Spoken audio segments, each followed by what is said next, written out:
ऐसा है? अभी तकरीबन आज थोड़ा दुगला जैसा है सर, मौसम में वैसे तकरीबन ठीक है जी। अभी टूरिस्ट आना शुरू हुआ कि नहीं हुआ? बहुत से टूरिस्ट सर, बहुत टूरिस्ट आ रहे हैं। जी जी। अच्छा ताशी जी बताइए अपने विषय में, और आपको भारत सरकार की किन योजनाओं का लाभ मिला? हमें बहुत मिला सर, आपकी मेहरबानी से, आपके गवर्नमेंट की मेहरबानी से शुक्रिया अदा करता हूँ। हमको जन जीवन मिशन से हमको मिला है PMYG का स्कीम से हमको घर बनाने का मौका मिला। आपका बहुत बहुत शुक्रिया जी। पहले जिस मकान में रहते थे और अब खुद का मकान मिला है, तो क्या फर्क महसूस कर रहे हैं? जी पहले हमारे पास रूम होती थी, लेकिन बहुत कच्चा रूम होती थी, तो उसमें हमको बैठने का बहुत सहूलियत ठीक से नहीं होता था, क्योंकि बर्फ के टाइम पर, बारिश के टाइम पर शौचालय भी सही नहीं होती थी, हमारे पास आंगन भी नहीं होती, तो बहुत तकलीफ होता था। अभी आपके मेहरबानी से हमें पैसा मिला, तो हमको स्कीम के हिसाब से हमको पैसा मिला, हमको अपना पक्का घर मिला, बहुत मिला, अच्छा मिला, शौचालय भी बनाया, अटैच बाथरूम मिला, आंगन मिला। बहुत मैं खुशी हूँ, बहुत अच्छे हूँ सर। ताशी जी, आपने तो सेना में रह करके ये मातृभूमि की रक्षा के लिए अपनी जवानी खपा दी, और आज भी आपके दिल में उतनी ही भक्ति, उतना ही प्यार बना पड़ा है।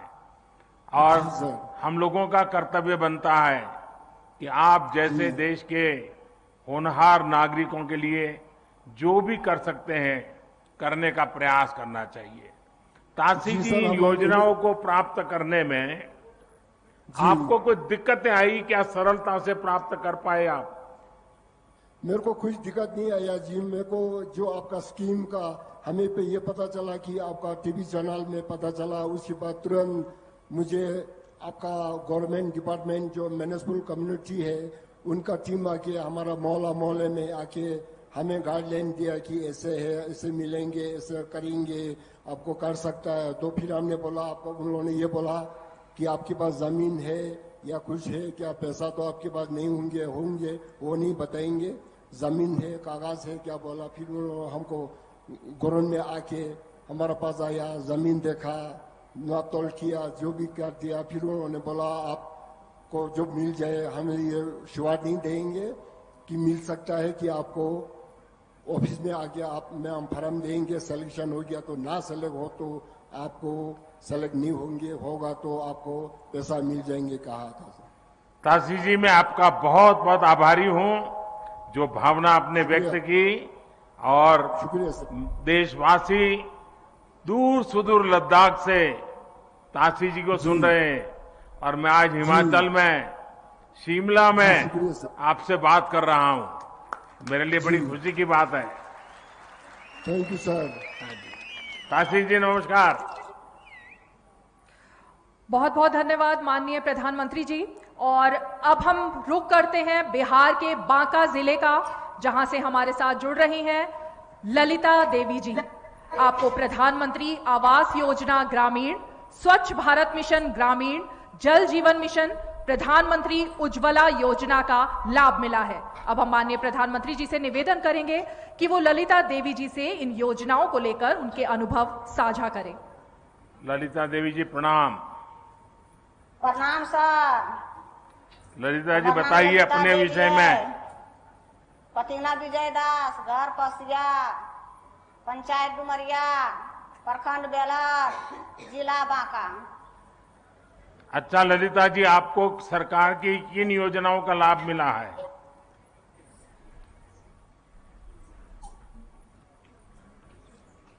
भारत सरकार की जो योजनाएं थी उसमें से कौन सी योजना थी जिसका आपको लाभ मिला है? घर मिला सर। घर जैसे पहले माटी घर चले सर, नारा घर, जैसे माटी घर नारा घर चले, बहुत चुबे चले पानी सर, बच्चा बुतरू बहुत दिक्कत होवे चले सर। आ जब पक्का मकान होले कोई चीज के दिक्कत नहीं होवे छे सर, बच्चा बुतरू बहुत बढ़िया से रहे छे। आ पहले बहुत दिक्कत होवे छे, असंग असंग शौचालय बना लिए सर। जैसे लौटा ले बाहर दे छलिए, शरम लगे छले सर, अब शरम नहीं लगे छे। सब बच्चा बुतरू मिल के, सब परिवार मिल के घरे शौचालय करे छिए। आज सब गांव टोला वाला लगा के सबके शौचालय हो गए छे सर। ललिता देवी जी, बच्चों को पढ़ाती हो? हाँ सर। क्या पढ़ते हैं बच्चे? बड़ी लड़की बीए में, आ एक तो और बड़ा बेटा है वो इंटर के, आ एगो छोटी लड़की वो नम्मा में, एक तो छोटा बेटा 7वां में। अच्छा, अभी ये जो प्रधानमंत्री आवास योजना मिल गया तो बच्चों को पढ़ाई की भी सुविधा हो गई होगी, आराम से पढ़ पाते होंगे। हाँ सर। घर में काम में मदद करते हैं पढ़ने के लिए गए तो? हाँ सर करते हैं। सरकारी, हाँ सरकारी स्कूल में पढ़ाई जाए छे सर। अखने बहुत बढ़िया लागे छे, सुविधा होवे छे। देखिए, अब तो आपको घर मिल गया है तो अच्छे घर में बच्चों की शादी भी हो पाएगी। हाँ सर, गैस मिल गए, गैस चूल्हा मिल गए सर। पहले लकड़ी बैठा खाना बनावे छलिए तो धुइयां लागे छे आँखि में, आय अब बहुत बढ़िया सुविधा हो गए तो बच्चा बुतरू खाना उना जल्दी से बनाए के सरकारी हॉस्पिटल, सरकारी स्कूल भेज दे छे। अच्छा, गांव में अभी भी कुछ लोग होंगे जिनका मकान अभी बनना बाकी होगा, क्योंकि हमने तय किया है कि जिनको अभी मकान नहीं मिला है उनको हम बना रहे हैं। हो सकता है किसी को 2 महीने देर से, किसी को 4 महीना देर से, लेकिन सबको मिलेगा। जब आपका घर बन गया है, आप जिन लोगों को, गरीब परिवारों को जानती होगी जिनका घर नहीं बना होगा, तो वो क्या बोलते हैं आपको, आप उनको क्या समझाती हो? हाँ सर। उनको विश्वास देती हो कि घर मिल जाएगा? बढ़िया समझाइए सर। हाँ, चलिए ललिता देवी जी, प्रणाम आपको। मुझे अच्छा लगा आपने इतना संतोष व्यक्त किया जी। और बिहार के बाद अब हम रुख करते हैं माननीय त्रिपुरा का। पश्चिम त्रिपुरा जिले के पंकज साहनी जी के पास चलते हैं। पंकज जी को एक राष्ट्र एक राशन कार्ड योजना, प्रधानमंत्री गरीब कल्याण अन्न योजना जैसी अनेकों योजनाओं का लाभ मिला है। हम माननीय प्रधानमंत्री जी से पुनः निवेदन करेंगे कि वो त्रिपुरा के पंकज जी से उनके अनुभवों को साझा करें। माननीय प्रधानमंत्री जी। पंकज जी नमस्ते। नमस्कार सर। पंकज जी बताइए, आप त्रिपुरा में क्या करते हैं और आपको किस योजना से क्या लाभ मिला है? सर घर मिला है, शौचालय मिला है, नल का पानी मिला है, बिजली बिल मिला है। इतनी सारी योजनाएं मिल गई आपको? जी सर। आप मूल कहां से हो?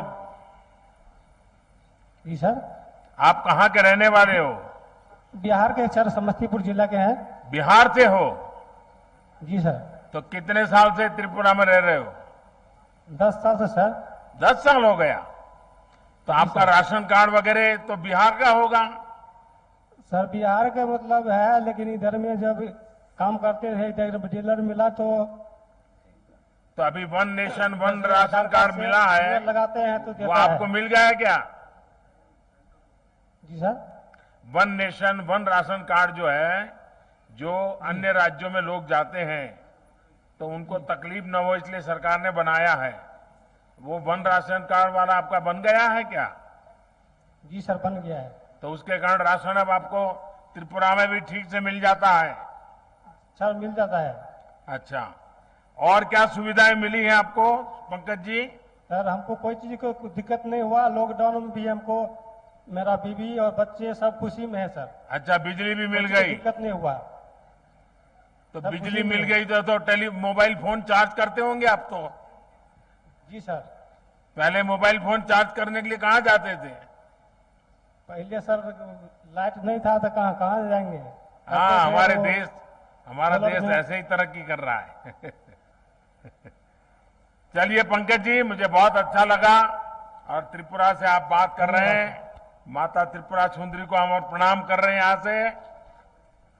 बहुत बहुत धन्यवाद माननीय प्रधानमंत्री जी। और त्रिपुरा के बाद अब हमारे साथ जुड़ रही हैं कर्नाटक के कलबुर्गी जिले से संतोषी जी, आपको आयुष्मान भारत हेल्थ एवं वेलनेस सेंटर योजना से काफी लाभ मिला है।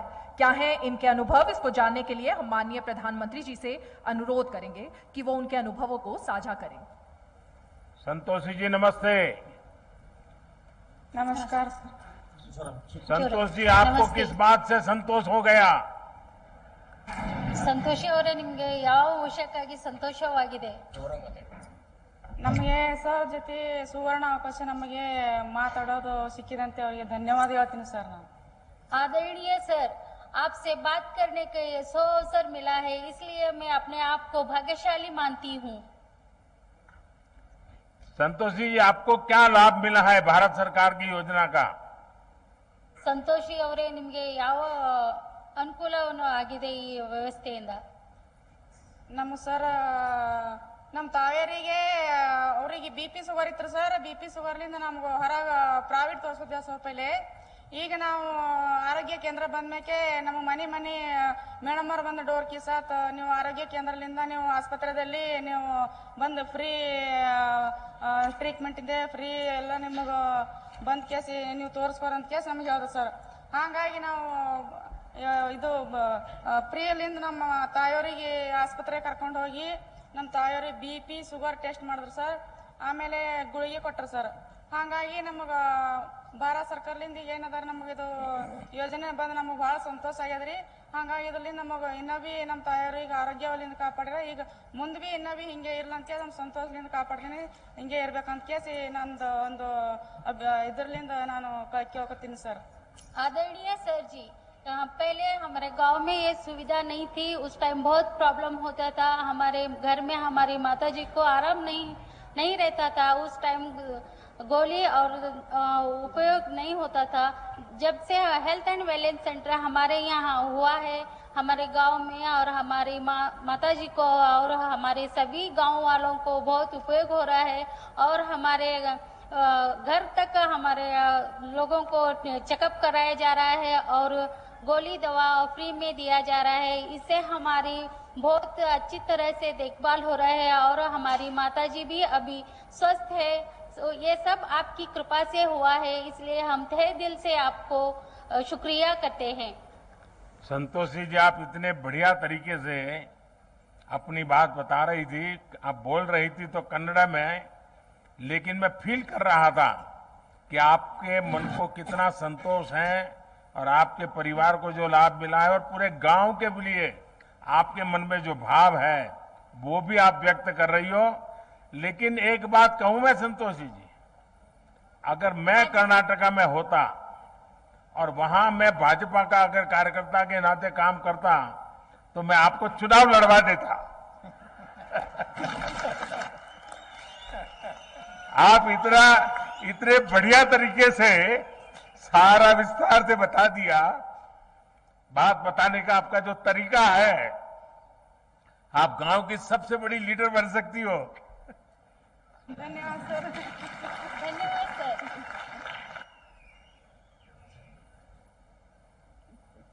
जी बहुत बहुत धन्यवाद प्रधानमंत्री जी, और निश्चित तौर से ये आपका सहज संवाद ही है कि जो किसी भी आम जनमानस को आपके साथ खुद से जुड़ा हुआ महसूस कराता है।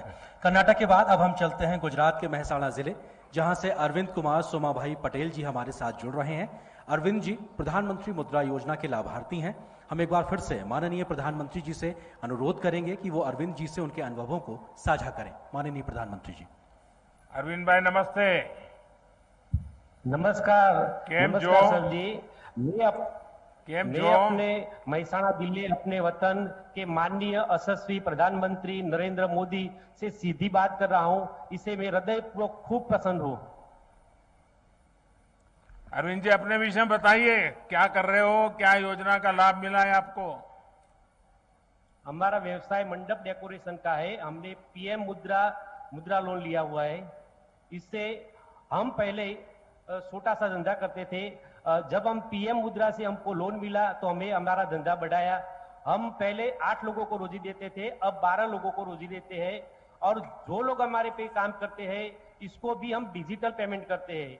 हम भी डिजिटल पेमेंट यूज करते हैं। हमारा घर का कोई भी पेमेंट हो, लाइट बिल हो, टेलीफोन बिल हो, गैस हो, कोई पर कोई पण प्रकार का रिचार्ज हो हम डिजिटल पे ही करते हैं। पीएम मुद्रा में कितना आपको पैसा मिला? 7,20,000। 7 लाख रुपया। और उससे आपने ये आपका जो मंडप वगैरह बनाने का काम था उसको आगे बढ़ाया? उसका जो सजावट का सामान था उसको हमने बढ़ाया। और कहां कहां पर आप काम करते हैं? अकेले मेहसाना में करते हो कि और भी आगे पीछे सब गांव में जाते हो? हमारा काम मेहसाना और हमारे आजू बाजू के गांव में भी है। तो लोग रोजगार के लिए आपके यहाँ पसंद करते हैं काम करने के लिए आने के लिए? क्योंकि मंडप का काम तो बड़ा तेजी से करना पड़ता है। हाँ, तेजी से और तेजी से खोलना पड़ता है, फिर वो सर्कस की तरह उठा करके जाना पड़ता है। हाँ, जाना पड़ता है।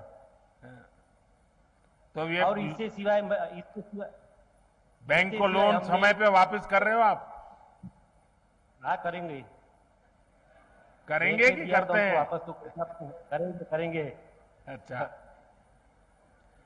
जो लोग आपके साथ काम करते हैं उनको भी सरकार की जो योजनाएं हैं उस विषय में कभी आपने बताया? गरीब परिवार के लोग होंगे जो आपके यहाँ मजदूरी करते हैं, इतना आपका कारोबार बढ़ा है।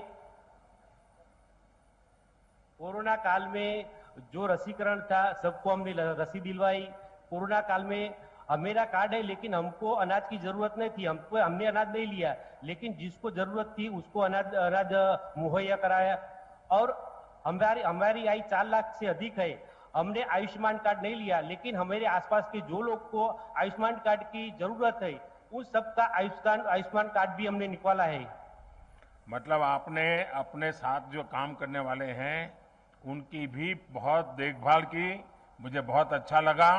मेरी अरविंद भाई आपको और प्रधानमंत्री मुद्रा योजना का लाभ लेकर के अपना व्यवसाय, अपना कारोबार जो सेल्फ स्वरोजगार की दिशा में काम करना चाहते हैं उसमें आपने एक बड़ा प्रेरणा का काम किया है।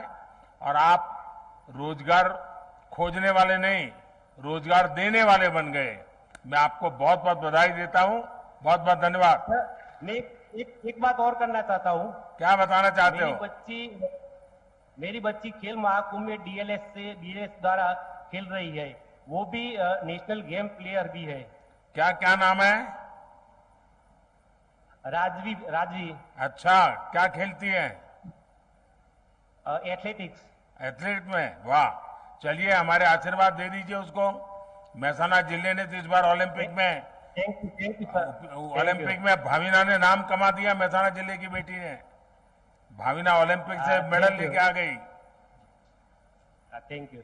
हाँ, बहुत बहुत धन्यवाद माननीय प्रधानमंत्री जी। और अब हमारे साथ जुड़ रही हैं देवभूमि हिमाचल प्रदेश के सिरमौर जिले की समा देवी जी। समा देवी जी इस वक्त शिमला के इसी नमस्ते रिज मैदान में हमारे साथ मौजूद हैं। इनको प्रधानमंत्री किसान सम्मान निधि योजना, प्रधानमंत्री आवास योजना ग्रामीण, आयुष्मान योजना, मुख्यमंत्री गृहिणी सुविधा योजना का लाभ मिला है। समा देवी जी नमस्ते। नमस्कार सर। आप कहाँ रहती हो समा देवी जी? सर मैं सिरमौर से हूँ। सिरमौर रहती हो? हाँ जी सर। अच्छा, चलिए हम भी कभी सिरमौर आया करते थे। हाँ जी सर। हाँ।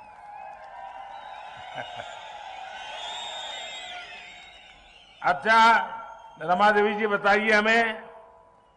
समा देवी जी। हाँ जी सर। हमें बताइए आपने भारत सरकार की वो कौन सी योजनाएं हैं जिसका आपने लाभ लिया है, आपको फायदा मिला है? सर मुझे पहले तो प्रधानमंत्री आवास योजना के तहत मकान का मिला है, जिसमें कि मेरे पास बहुत ही कच्चा मकान था। मुझे ये सुविधा सरकार की ओर से भी मिली है। कुछ हमने दिहाड़ी मजदूरी करके कुछ पैसा हमने इकट्ठा भी किया था सर, जिससे कि हमें ये सुविधा मिली और कुछ पैसा वो लगा दिया, फिर हमने उस पैसे से अपना कच्चा मकान पक्का बना दिया है सर। सरकार की तरफ से कितना पैसा मिला समा जी? सर जी मुझे सरकार की तरफ से 1.5 लाख की राशि मिली थी। अच्छा, कोई दिक्कत तो नहीं हुई पैसा पाने में? नहीं सर, कोई दिक्कत नहीं हुई।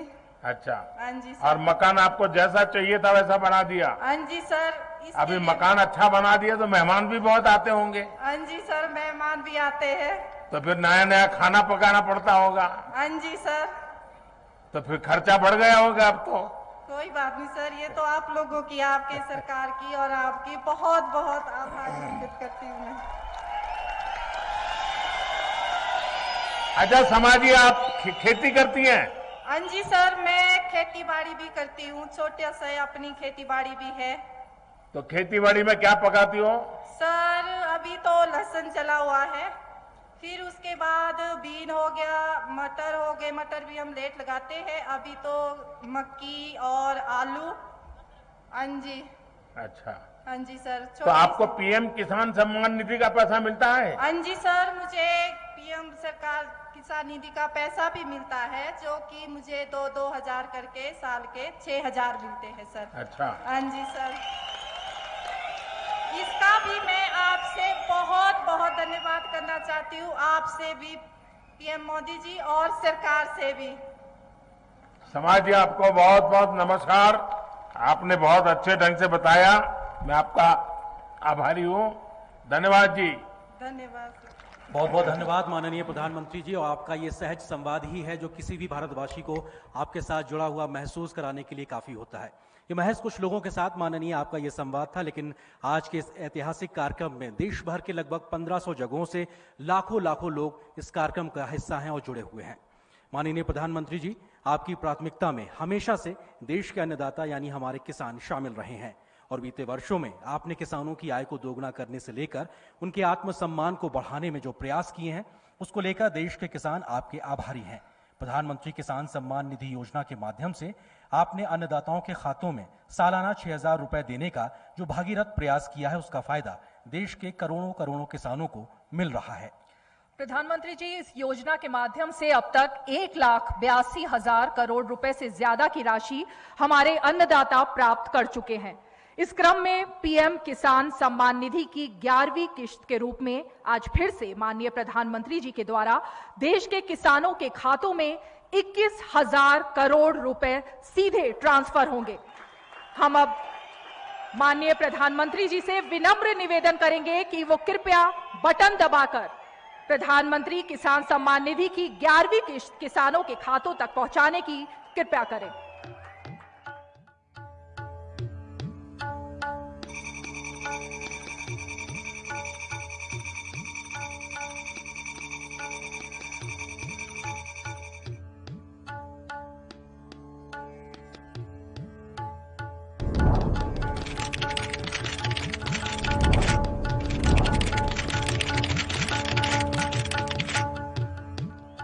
निश्चित तौर से हमने देखा कि कैसे पारदर्शी व्यवस्था से डिजिटल भारत, डिजिटल इंडिया के माध्यम से देश के अन्नदाताओं के खातों में सीधे 21,000 करोड़ रुपए प्रधानमंत्री जी के हाथों से ट्रांसफर हुए हैं और लाभ पाने वाले किसानों की जो संख्या है वो 10 करोड़ है। और अपने आप में अगर आज तक की बात की जाए, अगर इस किश्त को 11वीं किश्त को मिला दिया जाए तो 2 लाख करोड़ से ज्यादा की रकम अब तक किसानों के खातों में पहुंच चुकी है। बहुत बहुत धन्यवाद प्रधानमंत्री जी। और भारत के मान सम्मान को देश दुनिया में बढ़ाने का काम करने वाले, देश की 130 करोड़ जनता की आकांक्षाओं को पूरा करने वाले ऐसे प्रधानमंत्री, जिन्हें प्रधानमंत्री के रूप में पाकर भारत का हर एक नागरिक गर्व महसूस करता है। अब हम बेहद विनम्रता के साथ आमंत्रित करना चाहते हैं दुनिया के सबसे लोकप्रिय नेता और नए भारत के शिल्पकार माननीय प्रधानमंत्री श्री नरेंद्र मोदी जी को कि वो कृपया आए और हमें अपने आशीर्वचनों से अनुग्रहित करें। माननीय प्रधानमंत्री जी।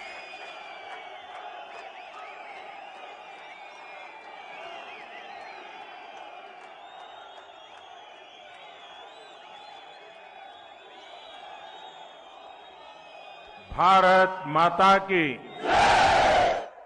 भारत माता की। हिमाचल प्रदेश के गवर्नर श्रीमान राजेंद्र जी, यहां के लोकप्रिय और कर्मठ मुख्यमंत्री मेरे मित्र श्रीमान जयराम ठाकुर जी, प्रदेश के अध्यक्ष हमारे पुराने साथी श्रीमान सुरेश जी,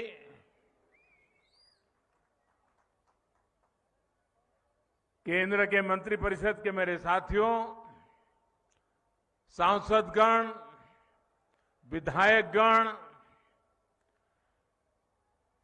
हिमाचल के सभी जनप्रतिनिधिगण, आज मेरे जीवन में एक विशेष दिवस भी है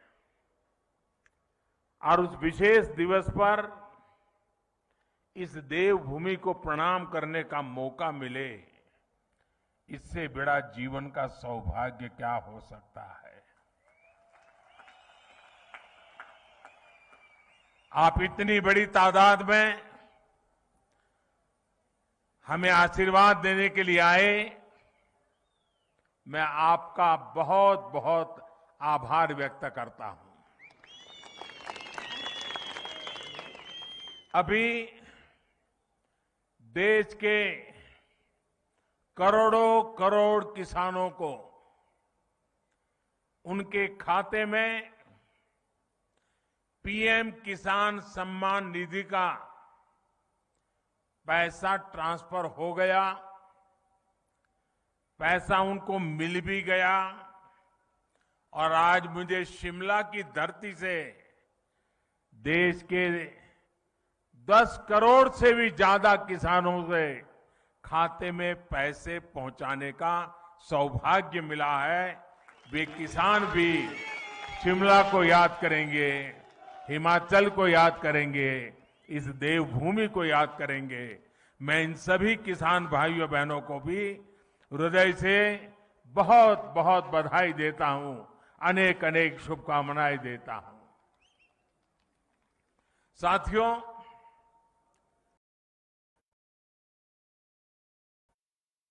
ये कार्यक्रम शिमला में है,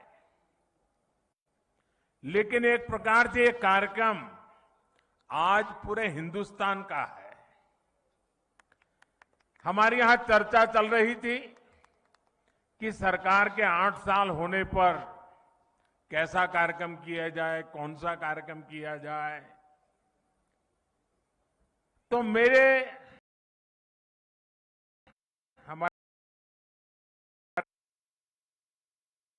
नड्डा जी जो हिमाचल के ही हैं, हमारे जयराम जी, उनकी तरफ से एक सुझाव आया और दोनों सुझाव मुझे बहुत अच्छे लगे। ये 8 वर्ष के निमित्त कल मुझे कोरोना काल में जिन बच्चों ने अपने माता और पिता दोनों खो दिए, ऐसे बच्चों का जिम्मा संभालने का अवसर कल मुझे मिला। देश के उन हजारों बच्चों का देखभाल का निर्णय सरकार ने किया और कल उनको मैंने कुछ पैसे भी भेज दिए चेक डिजिटली।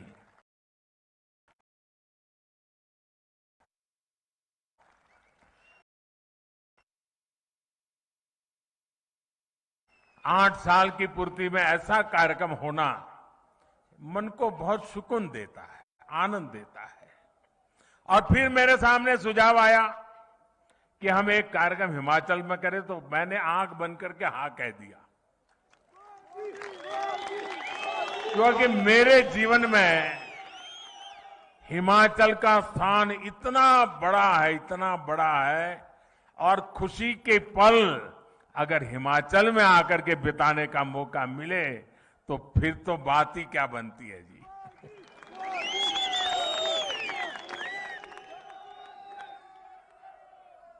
आज इसलिए मैंने कहा कि 8 साल के निमित्त देश का ये महत्वपूर्ण कार्यक्रम आज शिमला की धरती पे हो रहा है, जो कभी मेरी कर्म भूमि रही, मेरे लिए जो देवभूमि है, मेरे लिए जो पुण्य भूमि है, वहां पर मुझे आज देशवासियों को इस देवभूमि से बात करने का मौका मिले, ये अपने आप में मेरे लिए खुशी अनेक गुना बढ़ा देने वाला काम है। साथियों, 130 करोड़ भारतीयों के सेवक के तौर पर काम करने का मुझे आप सबने जो अवसर दिया, मुझे जो सौभाग्य मिला, सभी भारतीयों का जो विश्वास मुझे मिला है, अगर आज मैं कुछ कर पाता हूं, दिन रात दौड़ पाता हूं, तो ये मत सोचिए कि ये मोदी करता है, ये मत सोचिए कि मोदी दौड़ता है। ये सब तो 130 करोड़ देशवासियों की कृपा से हो रहा है, आशीर्वाद से हो रहा है, उनकी बदौलत हो रहा है, उनकी ताकत से हो रहा है। परिवार के एक सदस्य के तौर पर मैंने कभी भी अपने आप को उस पद पर देखा नहीं, कल्पना भी नहीं की है और आज भी नहीं कर रहा हूं कि मैं कोई प्रधानमंत्री हूं। जब फाइल पर साइन करता हूं, एक जिम्मेवारी होती है, तब तो प्रधानमंत्री की दायित्व के रूप में मुझे काम करना होता है। लेकिन उसके बाद फाइल जैसी चली जाती है, मैं प्रधानमंत्री नहीं रहता हूं। मैं सिर्फ और सिर्फ 130 करोड़ देशवासियों के परिवार का सदस्य बन जाता हूं। आप ही के परिवार के सदस्य के रूप में, एक प्रधान सेवक के रूप में जहां भी रहता हूं काम करता रहता हूं और आगे भी एक परिवार के सदस्य के नाते परिवार की आशा आकांक्षाओं से जुड़ना, 130 करोड़ देशवासियों का परिवार, यही सब कुछ है मेरी जिंदगी में। आप ही हैं सब कुछ मेरी जिंदगी में और ये जिंदगी भी आप ही के लिए है। और जब हमारी सरकार अपने 8 वर्ष पूरे कर रही है, तो आज मैं फिर से मैं इस देवभूमि से मेरा संकल्प भी दोहराऊंगा, क्योंकि संकल्प को बार बार स्मरण करते रहना चाहिए। संकल्प की कभी विस्मृति नहीं होनी चाहिए। और मेरा संकल्प था, आज है, आगे भी रहेगा।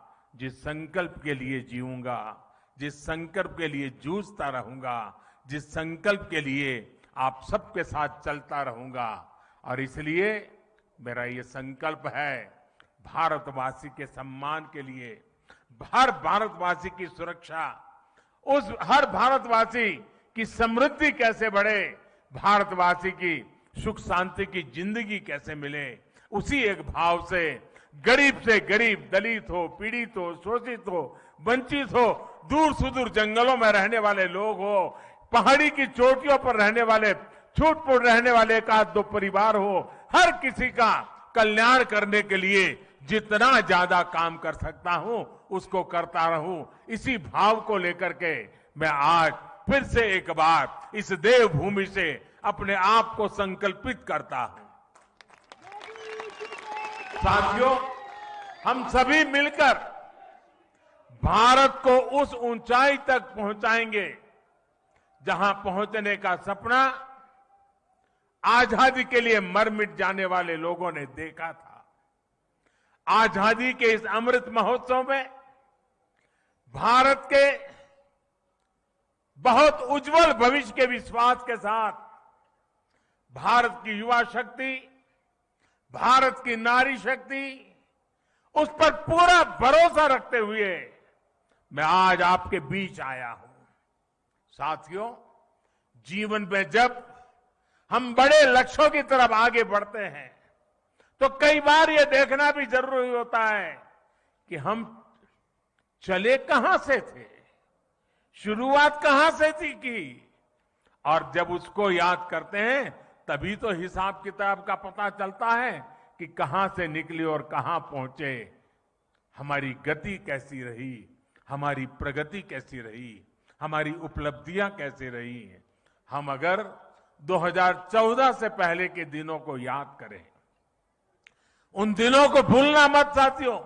तब जाकर के ही आज के दिवसों का मूल्य समझ आएगा। आज की परिस्थितियों को देखे पता चलेगा। साथियों, देश ने बहुत लंबा सफर तय किया है। 2014 से पहले अखबार की सुर्खियों भरी रहती थी, हेडलाइन बनी रहती थी, टीवी के पर चर्चा होती रहती थी। बात क्या होती थी? बात होती थी लूट और खसोट की बात होती थी, बात होती थी भ्रष्टाचार की, बात होती थी घोटालों की, बात होती थी भाई भतीजेवाद की, बात होती थी अफसरशाही की, बात होती थी अटकी लटकी फटकी योजनाओं की। लेकिन वक्त बदल चुका। आज चर्चा होती है सरकारी योजनाओं से मिलने वाले लाभ की। सिरसा से कोई समा देवी, सिरमौर से हमारी कोई समा देवी कह देती है कि मुझे ये लाभ मिल गया। आखिरी घर तक पहुंचने का प्रयास होता है। गरीबों के हक का पैसा सीधा उनके खाते में पहुंचने की बात होती है। आज चर्चा होती है दुनिया में भारत के स्टार्टअप की। आज चर्चा होती है, वर्ल्ड बैंक भी चर्चा करता है भारत के ईज ऑफ डूइंग बिजनेस की। आज हिंदुस्तान के निर्दोष नागरिक चर्चा करती है अपराधियों पर नकेल कसने की हमारी ताकत की, भ्रष्टाचार के खिलाफ जीरो टॉलरेंस के साथ आगे बढ़ने की। 2014 से पहले की सरकार ने भ्रष्टाचार को सिस्टम का जरूरी हिस्सा मान लिया था। तब की सरकार भ्रष्टाचार से लड़ने की बजाय उसके आगे घुटने टेक चुकी थी। तब देश देख रहा था कि योजनाओं का पैसा जरूरतमंद तक पहुंचने के पहले ही लूट जाता है। लेकिन आज चर्चा जनधन खातों से मिलने वाले फायदों की हो रही है। जनधन, आधार और मोबाइल से बनी त्रिशक्ति की हो रही है। पहले रसोई में धुआं सहने की मजबूरी थी, आज उज्ज्वला योजना से सिलेंडर पाने की सहूलियत है। पहले खुले में शौच की बेबसी थी, आज घर में शौचालय बनवाकर सम्मान से जीने की आजादी है। पहले इलाज के लिए पैसे जुटाने की बेबसी थी, आज हर गरीब को आयुष्मान भारत का सहारा है। पहले ट्रिपल तलाक का डर था, अब अपने अधिकारों की लड़ाई लड़ने का हौसला है। साथियों, 2014 से पहले देश की सुरक्षा को लेकर चिंता थी, आज सर्जिकल स्ट्राइक, एयर स्ट्राइक का गर्व है। हमारी सीमा पहले से ज्यादा सुरक्षित है। पहले देश का नॉर्थ ईस्ट अपने असंतुलित विकास से, भेदभाव से आहत था, दुखी था। आज हमारा नॉर्थ ईस्ट दिल से भी जुड़ा है और आधुनिक इंफ्रास्ट्रक्चर से भी जुड़ रहा है। सेवा, सुशासन और गरीबों के कल्याण के लिए बनी हमारी योजनाओं ने लोगों के लिए सरकार के मायने ही बदल दिए। अब सरकार माई बाप नहीं है, वो वक्त चला गया। अब सरकार सेवक है, सेवक, जनता जनार्दन की सेवक है। अब सरकार जीवन में दखल देने के लिए नहीं, बल्कि जीवन को आसान बनाने के लिए काम कर रही है। बीते वर्षों में हम विकास की राजनीति को देश की मुख्य धारा में लाए हैं। विकास की इसी आकांक्षा में लोग स्थिर सरकार चुन रहे हैं, डबल इंजन की सरकार चुन रहे हैं। साथियों, हम लोग अक्सर सुनते हैं कि सरकारें आती हैं, जाती हैं, लेकिन सिस्टम वही रहता है। हमारी सरकार ने इस सिस्टम को ही गरीबों के लिए ज्यादा संवेदनशील बनाया, उसमें निरंतर सुधार किए। पीएम आवास योजना हो, स्कॉलरशिप देना हो या फिर पेंशन योजनाएं, टेक्नोलॉजी की मदद से हमने भ्रष्टाचार का स्कोप कम से कम कर दिया। जिन समस्याओं को पहले परमानेंट मान लिया गया था, हम उसके परमानेंट सॉल्यूशन देने का प्रयास कर रहे हैं। जब सेवा, सुशासन और गरीब कल्याण का लक्ष्य हो तो कैसे काम होता है, इसका एक उदाहरण है डायरेक्ट बेनिफिट ट्रांसफर स्कीम। अभी मैं जो कह रहा था, डीबीटी के माध्यम से, डायरेक्ट बेनिफिट स्कीम के माध्यम से 10 करोड़ से अधिक किसान परिवारों के बैंक खाते में सीधे 21,000 करोड़ रुपए ट्रांसफर हो गए। ये हमारे छोटे किसानों की सेवा के लिए है, उनके सम्मान की निधि है। बीते 8 साल में ऐसे ही डीबीटी के जरिए हमने 22 लाख करोड़ रुपए से ज्यादा सीधे देशवासियों के अकाउंट में ट्रांसफर किए हैं। और ऐसा नहीं हुआ कि 100 पैसा भेजा तो पहले 85 पैसा लापता हो जाता था। जितने पैसे भेजे वो पूरे के पूरे सही पते पर, सही लाभार्थी के बैंक खातों में भेजे गए हैं। साथियों, आज इस योजना की वजह से 2.25 लाख करोड़ रुपए की लीकेज रुकी है। पहले यही 2.25 लाख करोड़ रुपए बिचौलियों के हाथों में चले जाते थे, दलालों के हाथों में चले जाते थे। इसी डीबीटी की वजह से देश में सरकारी योजनाओं का गलत लाभ उठाने वाले 9 करोड़ से ज्यादा फर्जी नामों को हमने लिस्ट से हटाया। आप सोचिए, फर्जी नाम कागजों में चढ़ाकर गैस सब्सिडी, बच्चों की पढ़ाई के लिए भेजी गई फीस, कुपोषण से मुक्ति के लिए भेजा गया पैसा, सब कुछ लूटने का देश में खुला खेल चल रहा था। ये क्या देश के गरीब के साथ अन्याय नहीं था? जो बच्चे उज्जवल भविष्य की आशा करते हैं, उन बच्चों के साथ अन्याय नहीं था? क्या ये पाप नहीं था? अगर कोरोना के समय यही 9 करोड़ फर्जी नाम कागजों में रहते तो क्या गरीब को सरकार के प्रयासों का लाभ मिल पाता क्या? साथियों, गरीब का जब रोजमर्रा का संघर्ष कम होता है, जब वो सशक्त होता है, तब वो अपनी गरीबी दूर करने के लिए नई ऊर्जा के साथ जुड़ जाता है। इसी सोच के साथ हमारी सरकार पहले दिन से गरीब को सशक्त करने में जुटी है।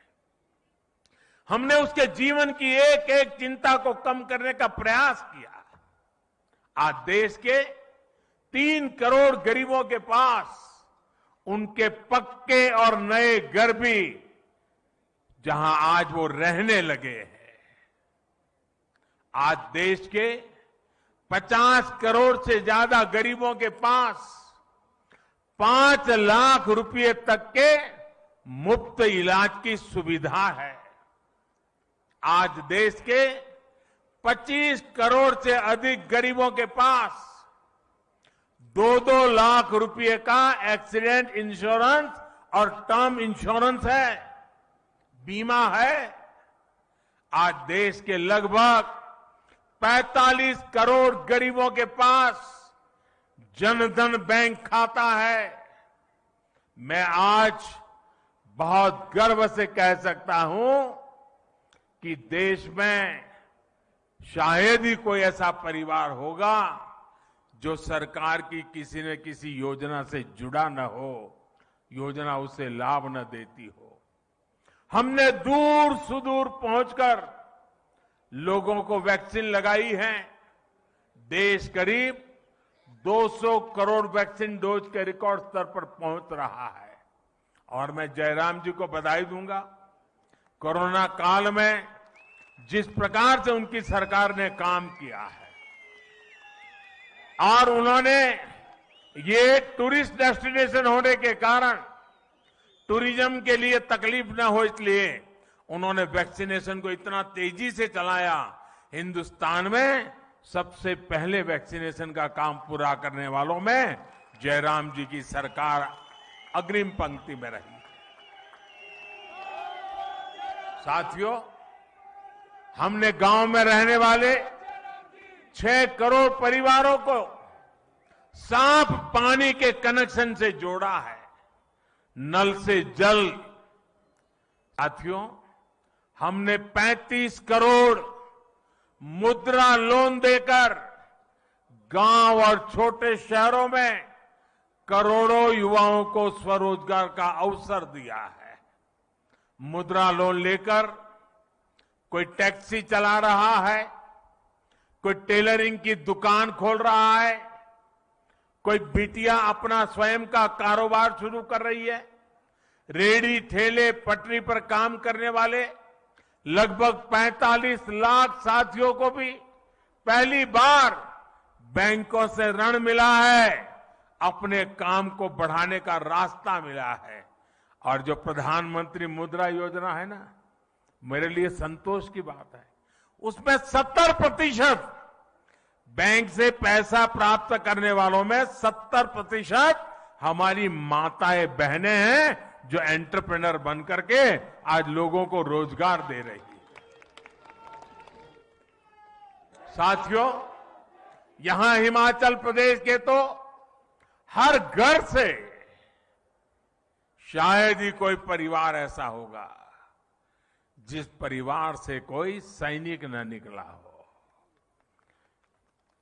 ये वीरों की भूमि है जी, ये वीर माताओं की भूमि है जो अपने गोद से वीरों को जन्म देती हैं, जो वीर मातृभूमि की रक्षा के लिए 24 घंटे अपने आप को खपाते रहते हैं।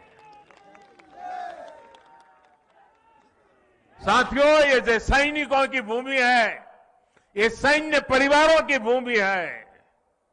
यहां के लोग कभी भूल नहीं सकते कि पहले की सरकारों ने उनके साथ किस तरह का बर्ताव किया। 1 रैंक 1 पेंशन के नाम पर कैसे उन्हें धोखा दिया। अभी हम लद्दाख के एक पूर्व सैनिक से बात कर रहे थे, जीवन सेना में बिताया था। उसको पक्का घर हमारे आने के बाद मिल रहा है। साथियों, उनको निवृत्त हो गए भी 30-40 साल हो गए। साथियों, सैन्य परिवार हमारी संवेदनशीलता को भली भांति समझता है। ये हमारी ही सरकार है जिसने 4 दशकों के इंतजार के बाद 1 रैंक 1 पेंशन को लागू किया। हमारे पूर्व सैनिकों को एरियर का पैसा दिया। इसका बहुत बड़ा लाभ हिमाचल के हर परिवार को हुआ है। साथियों, हमारे देश में दशकों तक वोट बैंक की राजनीति हुई है। अपना अपना वोट बैंक बनाने की राजनीति ने देश का बहुत नुकसान किया है। हम वोट बैंक बनाने के लिए नहीं, हम नए भारत को बनाने के लिए काम कर रहे हैं। जब देश राष्ट्र के नवनिर्माण का हो, जब लक्ष्य आत्मनिर्भर भारत का हो, जब इरादा 130 करोड़ देशवासियों की सेवा और उनका कल्याण करने का हो, तो वोट बैंक नहीं बनाए जाते, सभी देशवासियों का विश्वास जीता जाता है। इसलिए हम सबका साथ, सबका विकास, सबका विश्वास और सबका प्रयास की भावना से आगे बढ़ रहे हैं। सरकार की योजनाओं का लाभ सबको मिले, हर गरीब को मिले, कोई गरीब छूटे नहीं। अब यही सरकार की सोच है और इसी अप्रोच से हम काम कर रहे हैं। हमने 100% लाभ, 100% लाभार्थी तक पहुंचाने का बीड़ा उठाया है। लाभार्थियों के सैचुरेशन का प्रण लिया है। 100% सशक्तिकरण यानी भेदभाव खत्म, सिफारिश खत्म, तुष्टीकरण खत्म।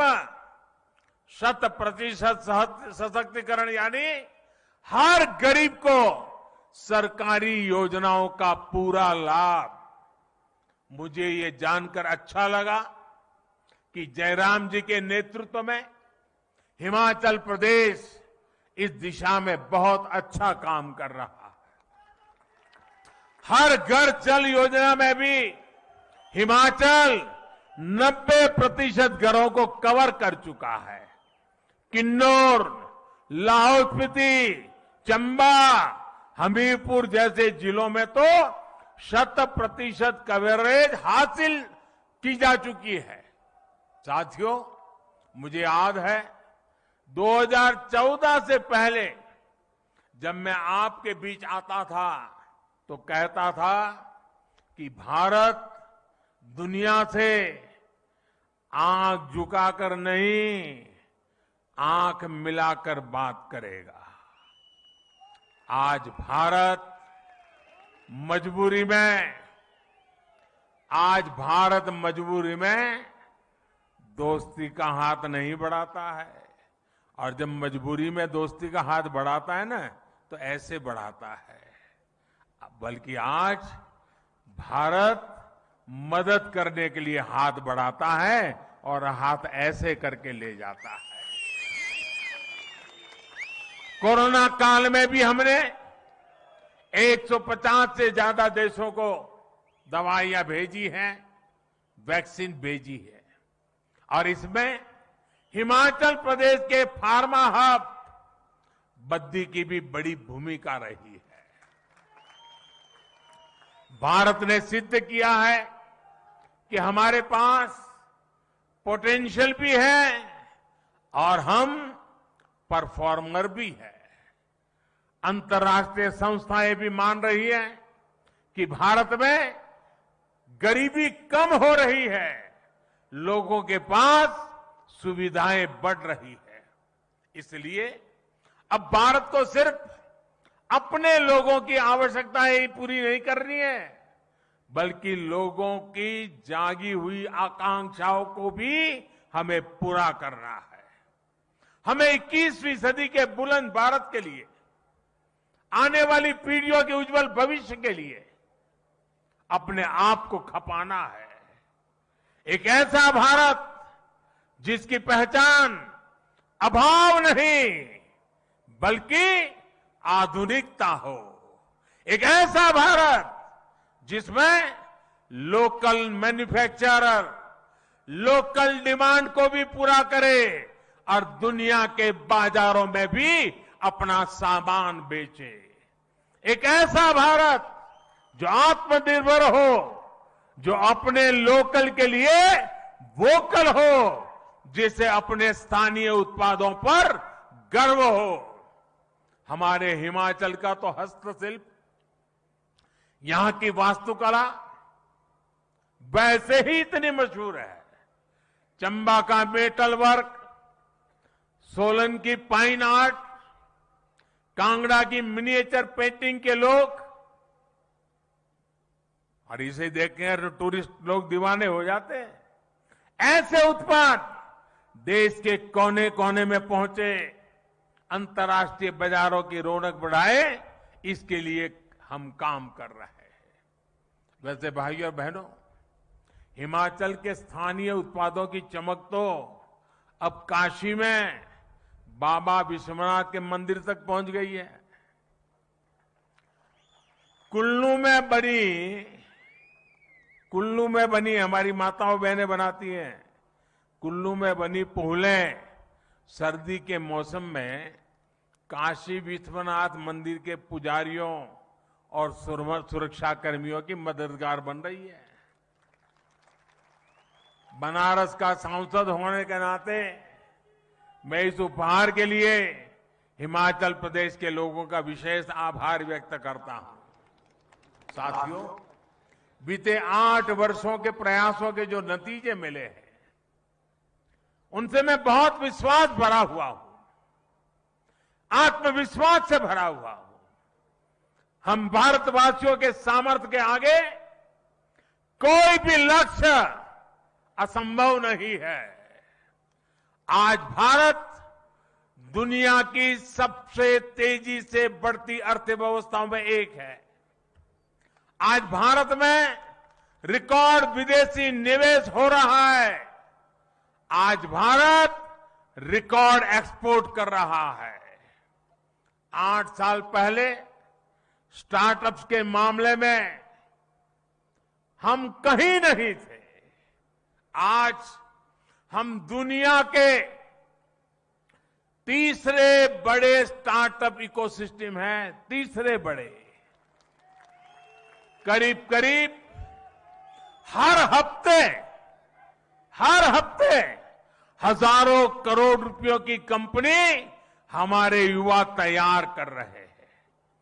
आने वाले 25 साल के विराट संकल्पों की सिद्धि के लिए देश नई अर्थव्यवस्था के नए इंफ्रास्ट्रक्चर का निर्माण भी तेजी से कर रहा है। हम एक दूसरे को सपोर्ट करने वाली मल्टी मॉडल कनेक्टिविटी पर फोकस कर रहे हैं।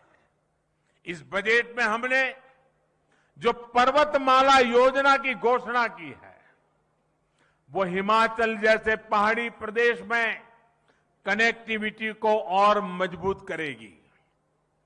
इतना ही नहीं, हमने वाइब्रेंट बॉर्डर विलेज, इसकी जो योजना बजट में रखी है, उसके कारण सीमा पर बसे हुए जो गांव है, ये गांव वाइब्रेंट बने, टूरिस्ट डेस्टिनेशन बने, एक्टिविटी के सेंटर बने। सीमा पर सटे हुए गांव, उनके विकास के लिए भारत सरकार ने एक विशेष योजना बनाई है। ये वाइब्रेंट बॉर्डर विलेज की योजना का लाभ मेरे हिमाचल के सीमावर्ती गांवों को स्वाभाविक रूप से मिलने वाला है। साथियों, आज जब हम दुनिया का सर्वश्रेष्ठ डिजिटल इंफ्रास्ट्रक्चर बनाने पर फोकस कर रहे हैं, हम देश भर में स्वास्थ्य सेवाओं के आधुनिकीकरण पर काम कर रहे हैं। Ayushman Bharat health infrastructure mission के तहत जिला और ब्लॉक स्तर पर क्रिटिकल हेल्थ केयर सुविधाएं हम तैयार कर रहे हैं। हर जिले में एक मेडिकल कॉलेज हो, इस दिशा में काम चल रहा है। और इतना ही नहीं, गरीब मां का बेटा बेटी भी अब डॉक्टर बनने का सपना पूरा कर सकता है। पहले तो हाल ये था कि अगर उसको स्कूली शिक्षा अंग्रेजी में नहीं हुई तो डॉक्टर होने के सपने अधूरे रह जाते थे। अब हमने तय किया है, मेडिकल और टेक्निकल एजुकेशन हम मातृभाषा में करने को प्रमोट करेंगे, ताकि गरीब से गरीब का बच्चा, गांव का बच्चा भी डॉक्टर बन सके, और इसलिए उसे अंग्रेजी के गुलाम होने की जरूरत नहीं पड़ेगी। साथियों, देश में एम्स जैसे बेहतरीन संस्थानों का दायरा देश के दूर सुदूर के राज्यों तक बढ़ाया जा रहा है। बिलासपुर में बन रहा एम्स का इसका एक प्रत्यक्ष प्रमाण है। अब हिमाचल वासियों को चंडीगढ़ या दिल्ली जाने की मजबूरी नहीं रहेगी। साथियों, ये सारे प्रयास हिमाचल प्रदेश के विकास को भी गति देने का काम कर रहे हैं। जब अर्थव्यवस्था मजबूत होती है, रोड कनेक्टिविटी, इंटरनेट कनेक्टिविटी बढ़ती है, स्वास्थ्य सेवाएं सुधरती हैं, तो ये टूरिज्म को भी बढ़ाता है। भारत अपने यहां जिस तरह ड्रोन की मैन्युफैक्चरिंग बढ़ा रहा है, ड्रोन का इस्तेमाल बढ़ा रहा है, उससे हमारे दूर दराज के जो क्षेत्र है, हिंदुस्तान के दूर दराज के जो भी इलाके हैं, चाहे पहाड़ी हो, जंगल के इलाके हो, जैसे हिमाचल के दूर दराज के इलाके हैं, वहां पर इस ड्रोन सेवाओं का बहुत बड़ा लाभ मिलने वाला है। भाइयों और बहनों, बीते 8 वर्षों में आजादी के 100वें वर्ष के लिए यानी 2047 के लिए मजबूत आधार तैयार हुआ है। इस अमृत काल में सिद्धियों के लिए एक ही मंत्र है, सबका प्रयास। सब जुड़े, सब जुटे और सब बढ़े, इसी भाव के साथ हमें काम करना है।